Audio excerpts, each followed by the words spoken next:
India covers over 3 million square kilometers and is home to over a billion people. Governing the seventh largest nation in the world requires an administrative system of massive proportions. When the country shed British rule in 1947, the path forward was built on high ideals. By 1950, they had adopted a sprawling constitution designed to secure democracy and protect the rights of every citizen. But actually interacting with the state on a daily basis was a completely different story. The bureaucracy was an endless labyrinth of red tape and dusty files. Officials rarely had to explain their decisions. They were protected by the Official Secrets Act of 1923, an old colonial law that allowed them to operate behind a heavy curtain of silence. If you were a poor farmer whose government rations magically disappeared, or a neighborhood waiting on water pipes that were funded but never built, you couldn't just check where the money went. On paper, citizens lived in an enlightened republic. In practice, they dealt with a system where even the most basic public spending was treated like classified intelligence. Eventually, the public pushed back. Civil society groups, local activists, and ordinary citizens started organizing in village squares and city centers to challenge this culture of stonewalling. They organized around a very specific, undeniable argument. If they paid the taxes, they had an absolute right to see the receipts. This movement reframed information as a fundamental human right, accessible to any citizen, regardless of their social or economic standing. After years of relentless pressure, the government caved. In 2005, the Indian Parliament passed the Right to Information Act, or RTI.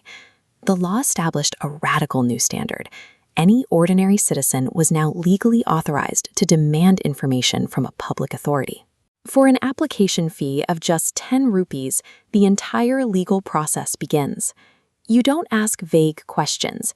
You demand hyper-specific data, like the daily progress report on a stalled bridge. Once submitted, a strict 30-day legal clock starts. If officials ignore the request or lie, they face heavy personal financial fines. These abstract democratic ideals were suddenly distilled into a highly affordable, legally binding weapon for the common citizen. Bureaucrats who used to dismiss people with a wave of their hand were suddenly scrambling. Pension files that had been stalled for 6 months would magically get approved the moment an RTI application landed on a desk. Citizens used the law to audit their own neighborhoods. They forced officials to explain why local schools lacked teachers and why clinics lacked basic medicine. For the first time, people at the margins of society had a practical way to force the government to fulfill its basic promises and provide the services they had already paid for. But the applications didn't stop at missing water pipes. People quickly realized they could use this exact same tool to conduct independent anti-corruption investigations. Citizens pulled the thread on national controversies, helping to blow the lid off massive multi-billion-dollar scams like the infamous 2G spectrum telecom allocation. This same paper trail exposed the massive financial irregularities and project delays surrounding the 2010 Commonwealth Games in Delhi.